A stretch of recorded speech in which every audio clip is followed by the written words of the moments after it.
Class 10 English ছাবজেক্টৰ first lesson আৰম্ভ কৰিবলৈ লৈছোঁ, যিটো আমি একদম বঢ়িয়াকৈ আলোচনা কৰিম আৰু আপোনাৰ এক্সামৰ লগতে আপুনি এতিয়া যদি HSLC দিয়াৰ কাৰণে প্ৰিপাৰেশ্যন কৰিছে তেন্তে আপোনাৰ কাৰণে মষ্ট এই লেটাৰ টু গড এখন চিঠি ঈশ্বৰলৈ ইয়াৰ লিখক আছিল জিএল ফ্ৰেণ্ড।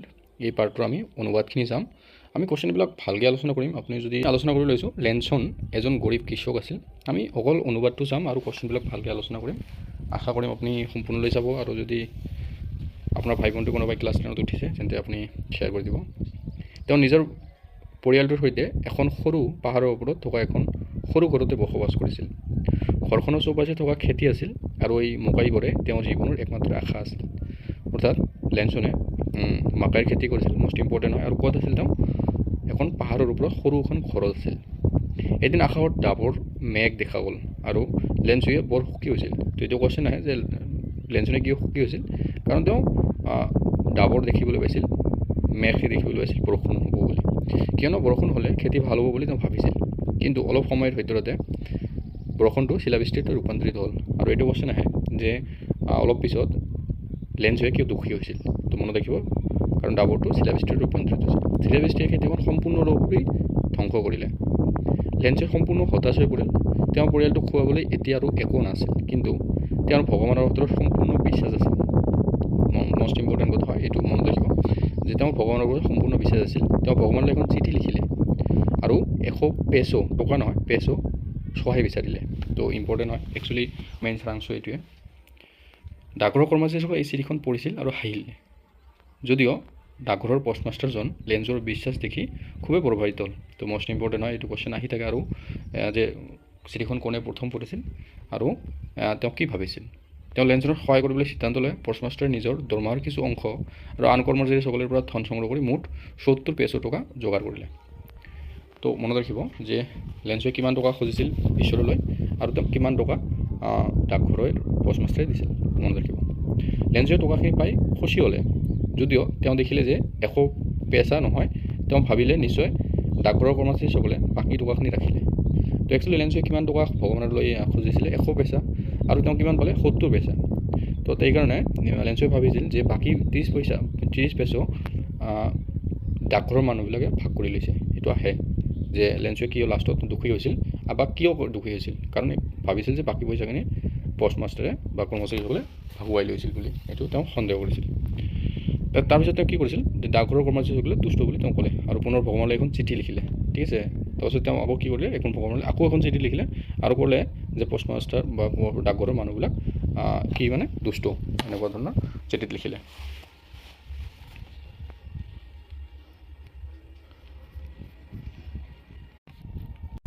আৰু এই পাঠটোৰ পৰা আমি কি শিকিলোঁ? এই পাঠটোৰ পৰা এইটো কুৱেশ্যন আহে যে এই পাঠটোৰ পৰা আমি কি শিকালোঁ? এইটো চালোঁ যে লেনছনৰ অটুট বিশ্বাস আৰু মানুহৰ সহানুভূতিৰ দুয়োটা দিশে এই পাঠটোত আমাক দেখুৱাইছে।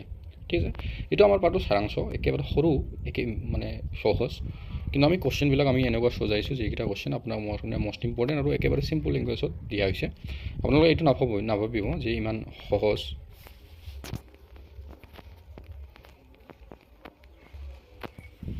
তো আপোনালোকৰ প্ৰতি ধ্যান ৰাখি এইবিলাক কুৱেশ্যন ছেট কৰা হৈছে। আমাৰ এইটো first question, who was Lencho and what was his profession? কৈছে লেনছো কোন আছিল আৰু তেওঁৰ প্ৰফেশ্যন কি আছিল, মানে কি কৰিছিল? এনচাৰটো হ'ব লেনছো ৱাজ এ পুৱাৰ ফাৰ্মাৰ। তো আমি চালোঁৱে লেনছো এজন দুখীয়া খেতিয়ক আছিল, আৰু farming was his only source of income, আৰু খেতিয়ে তেওঁৰ একমাত্ৰ প্ৰধান উৎস আছিল। নেক্সট ওৱান চাওঁ, হোৱাট ডিড লেনছো লিভড? তো আপোনাক ক'লোঁ যে পাহাৰৰ এখন সৰু ঘৰত তেওঁ বসবাস কৰিছিল। Lencho lived in a small house on the top of a low' hill. তো আপোনালোকে যদি নোট কৰে তথাপি ভাল, আৰু স্ক্ৰীনশ্বট লয় তথাপি ভাল, কিন্তু ভালকৈ মনত ৰাখিব। আৰু আশা ৰাখিম যে আপুনি যদি ভালকৈ চায় তেন্তে তথাপি আপোনাৰ মনত থাকিব। একেবাৰে এই হিচাপ এনেকুৱাই ছেট কৰা হৈছে যাতে আপোনাৰ মনত থাকে। Why was Lencho happy when it start raining? লেনছোৱে কিয় সুখী হৈছিল যেতিয়া বৰষুণ আৰম্ভ হৈছিলে? Lencho was happy because he believed that the rain would help his crops grow' well. তো আমি অসমীয়া অনুবাদ যেতিয়া কৰিছোঁ তেতিয়া দেখিলোঁ যে বৰষুণ যেতিয়া আহিছিল তেওঁ সুখী হৈছিল, কাৰণ তেওঁ ভাবিছিল যে বৰষুণ আহিলে তেওঁৰ খেতি ভাল হ'ব। আৰু এইটো কথা ইয়াত কৈছে, লেনছো ৱাজ হেপী বিকজ, কাৰণ আছিল হি বিলিভ, তেওঁ বিশ্বাস কৰিছিল, that the rain would help his crop grow' well, তেওঁ বিশ্বাস কৰিছিলে বৰষুণ পৰিলে খেতি ভাল হ'ব। হোৱাট ডেষ্ট্ৰয়েড লেঞ্চ'ছ ক্ৰপছ আৰু কিহে লেঞ্চৰ খেতিবিলাক নষ্ট কৰিছিল তো কি হৈছিল চিলাবৃষ্টিয়ে a heavy hailstorm destroyed Lencho's crops completely ঠিক আছে why did Lencho write a letter to God একেবাৰে ইম্পৰ্টেণ্ট কুৱেশ্যন মনত ৰাখিব লেঞ্চোৱে কিয় লিখিব লগাইছে এখন চিঠি ভগৱানলৈ লেঞ্চো ৰ'ড এ লেটাৰ এইটো ৰাইটটো ৰ'ড হৈ গ'ল পাষ্ট টেন্সত to God asking for help because his crops were destroyed and he had no' money for to feed his family লেঞ্চোৱে এইকাৰণে চিঠি লিখিবলৈ আহিছে কাৰণ তেওঁৰ শস্যবিলাক একেবাৰে ক্ষতি হৈছে আৰু তেওঁৰ পৰিয়ালটো পোহপা দিয়াৰ কাৰণে আৰু তেওঁৰ পাছত পইচা নাছিল এইটোৱে Lencho wrote a letter to God asking for help because his crops were destroyed and he had no money to feed his family.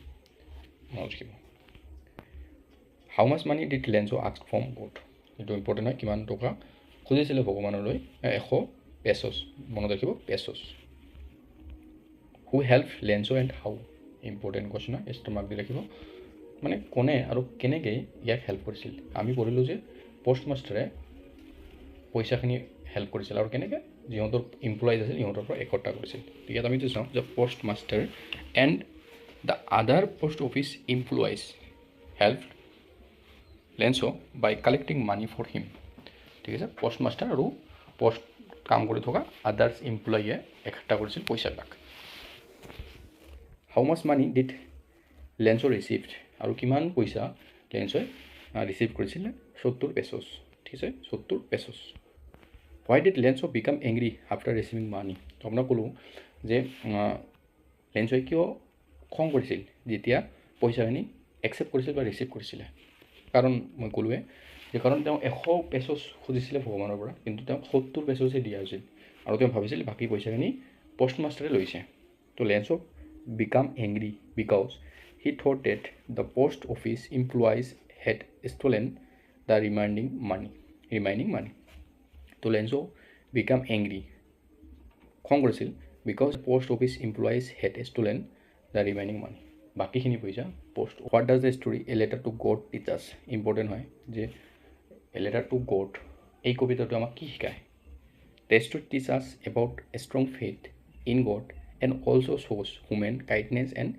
জেনাৰচিটি important হয় মনত ৰাখিব তো এইটো যিবিলাক কুৱেশ্যন আমি আলোচনা কৰিলোঁ এই পাৰ্ট ভিত্তিক কুৱেশ্যন আছিল ইয়াৰ উপৰিও আমি কুৱেশ্যন আলোচনা কৰিম ঠিক আছে আশা ৰাখিম যে নিশ্চয় আপোনাক ভাল লাগিছে যদি ভাল লাগিছে নিশ্চয় শ্বেয়াৰ কৰিব আপোনাৰ যিটো ফ্ৰেণ্ড আপোনাৰ ক্ল'জ হয় এইটো ফ্ৰেণ্ডক নিশ্চয় শ্বেয়াৰ কৰিব সিহঁতৰ হেল্প কৰাৰ কাৰণে এতিয়া আমি অতিৰিক্ত কুৱেশ্যনবিলাক আলোচনা কৰিম যিটো 1 মাৰ্কৰ আধাৰিত ফাৰ্ষ্ট আমাৰ কুৱেশ্যন আছে who wrote a letter to God কোনে লিখিছিল জিএল ফ্লুৱেণ্ট মনত ৰাখিব ৱাজ লেঞ্চো কোন আছিল লেঞ্চো ৱাজ এ পুৱাৰ ফাৰ্মাৰ বা আপুনি যদি লিখে এ পুৱাৰ ফাৰ্মাৰ তথাপি হ'ব হোৱাইট ডিড লেঞ্চো লিফ্ট আপুনি ইয়াত এনেকৈ লিখিব পাৰে on the top of a low' hill বা এনেকৈ লিখিব পাৰে Lencho lived on the top of a low' hill what crop did Lencho grow' লেঞ্চোৱে কি শস্য গ্ৰ' কৰিব খুজিছিল কৰ্ণ মানে মাকৈৰ খেতি মনত ৰাখিব মাকৈৰ খেতি কৰিছিল লেঞ্চোৱে what did Lencho hope for important এইটো কুৱেশ্যন বহুতবাৰ আহিছিল লেঞ্চোৱে কিয় আশা কৰিছিল বৰষুণ আশা কৰিছিল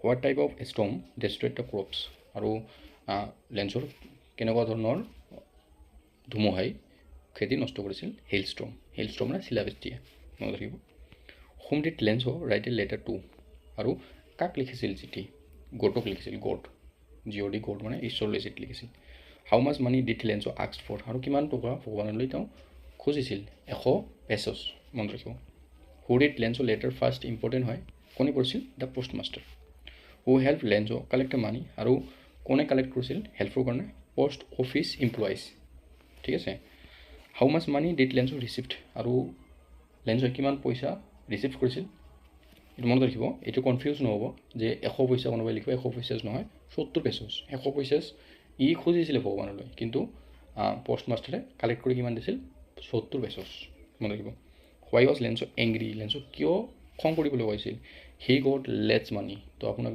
ব্ৰিফ কৰিব নালাগে ইয়াত বেছিকৈ তো অকল লিখিব পাৰে ই কম পইচা ৰিচিভ কৰিছিল he got less money whom did Lencho blame for the less of money আকৌ লেঞ্চোৱে কাক দোষাৰোপ কৰিছিল পোষ্ট অফিচ এমপ্লয়িজক ঠিক আছে পোষ্ট অফিচ এমপ্লয়িজক তেওঁ দোষাৰোপ কৰিছিল what quality of Lencho is shown in the story ইয়াত কৈছে যে লেঞ্চৰ কি কেৰেক্টাৰ দৰ্শাইছে ইয়াত ইম্পৰ্টেণ্ট হয় ষ্ট্ৰং ফেথ ইন গড যে ভগৱানৰ প্ৰতি গভীৰ বিশ্বাস ইয়াত দেখুওৱা হৈছে। What is the main theme of the story, এইটো মানে একমাত্ৰ মানে কবিতাটোৰ উৎস কি আছিল, এ ফেইথ এণ্ড হিউমেন কাইণ্ডনেছ। তাৰপিছত আমি 1 নম্বৰ যিমানবোৰ ইম্পৰ্টেণ্ট কুৱেশ্যন আছিল গোটেইবিলাক আলোচনা কৰিলোঁ। ইয়াতকৈ আৰু আশা ৰাখিম যে ইয়াৰ উপৰিও 1 নম্বৰ কুৱেশ্যন আপোনাৰ দেখিবলৈ নাপাব এই পাঠৰ ভিত্তিত। এতিয়া আমি 2 নম্বৰ আৰু 3 নম্বৰ কুৱেশ্যন ভিত্তিক কিছুমান কুৱেশ্যন আলোচনা কৰিম। ইয়াৰ পৰা 3 নম্বৰৰ কুৱেশ্যন নাহে, তথাপি আমি ডিছকাছ কৰিম। তো ফাৰ্ষ্ট কুৱেশ্যন আমাৰ আছে, why did Lencho feel hopeful when it start rain. তো আগতে এটা 1 নম্বৰ কুৱেশ্যন আছে, ইয়াৰ লগত কনফিউজ নহ'ব, ঠিক আছে। হোৱাই ইয়াত কিয় হৈছিল, কিয় লেঞ্চো সুখী অনুভৱ কৰিছিল যেতিয়া বৰষুণ ষ্টাৰ্ট হৈছিল।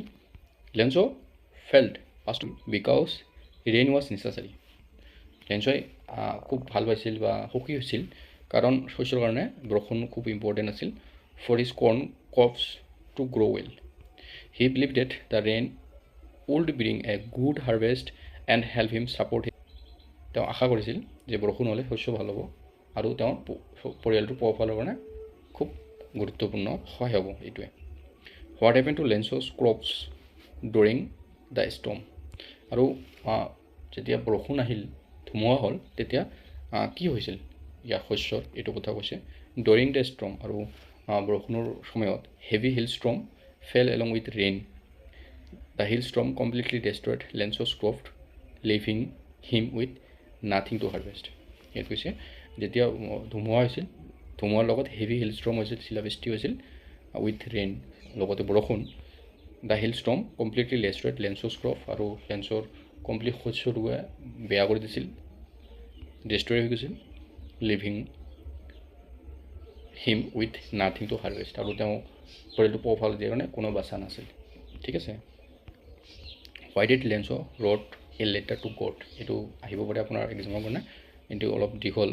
Lencho wrote a letter to God because his crops were destroyed by the hail storm and he had no' money left. He had a strong faith that God will help him in his difficult situation. তো মনত ৰাখিব, এইটো 2 নম্বৰৰ question হয়, আৰু যদি 1 number থাকে তেন্তে মই আগত যিটো আপোনাক মই ক'লোঁ সেইটো লিখিলেও হ'ব, ঠিক আছে। How did the post master react to Lencho's letter, এইটো মষ্ট ইম্পৰ্টেণ্ট কুৱেশ্যন হয়, ষ্টাৰ মাৰ্ক দি ৰাখিব। The post master was deeply moved by Lencho's a strong faith in god.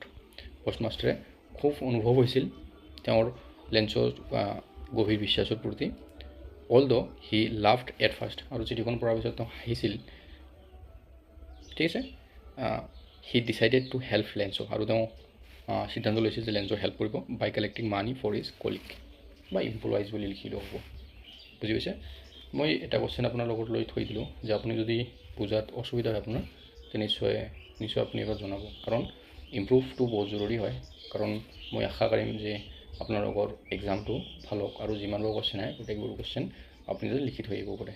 কিবা ধৰণৰ ইম্প্ৰুভ লাগিলে আপুনি মোক নিশ্চয় জনাব, ঠিক আছে।